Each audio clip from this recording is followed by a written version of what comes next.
ख्वाजा उस्मान हारूनी रहमतुल्लाह ताला अलैह की बारगाह में आप आए, अपने पीर मुर्शिद के पास आए। पीर मुर्शिद ने फरमाया बेटा मोइनुद्दीन, जी हुजूर। फरमाया सामने हुजरा है, जा जाकर सबक पक्का करो। आप फरमाते मैंने जब सबक पक्का करना शुरू किया, मेरे पीर मुर्शिद मेरे सामने आ गए। फरमाया बेटा मोइनुद्दीन, जी हुजूर। फरमाया कहाँ तक पहुँचा है? तो जिन्होंने कुरान की उन घाटियों को समझा है, जिन्होंने राह हिदायत को समझा है, जिन्होंने उस रास्ते को समझा है, वो उस रास्तों के मारिफ बने हैं और ऐसे आरिफ बने कि मोइनुद्दीन हिंदुल वली फरमाते हैं, मेरे पीरो मुर्शिद ने फरमाया बेटा मोइनुद्दीन कहाँ पहुंचे हो?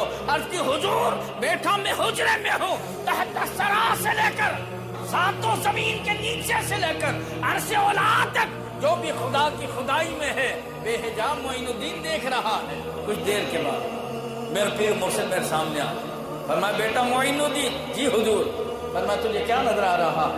अब उंगलियों में क्या नजर आएगा? लकीरें नजर आनी है, क्या नजर आना है? लेकिन जो आरिफीन होते हैं, आप फरमाते मैंने अपने मुर्शिद की उंगलियों में आंखें डालकर देखा, 18,000 जहान नजर आने लगे। तो जो अपने मुर्शिद की उंगलियों में आंखें डाले 18,000 जहान नजर आए।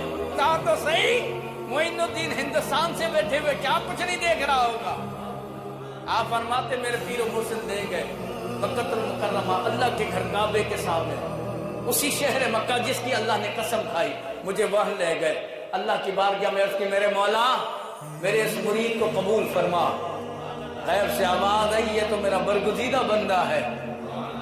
अल्लाह ने करम नवाजी फरमाई। फिर वहां से चले, सरकार इस्लात व इस्लाम की जालियों के सामने खड़े हो गए। पीर मुर्शिद ने फरमाया सलाम पेश करो।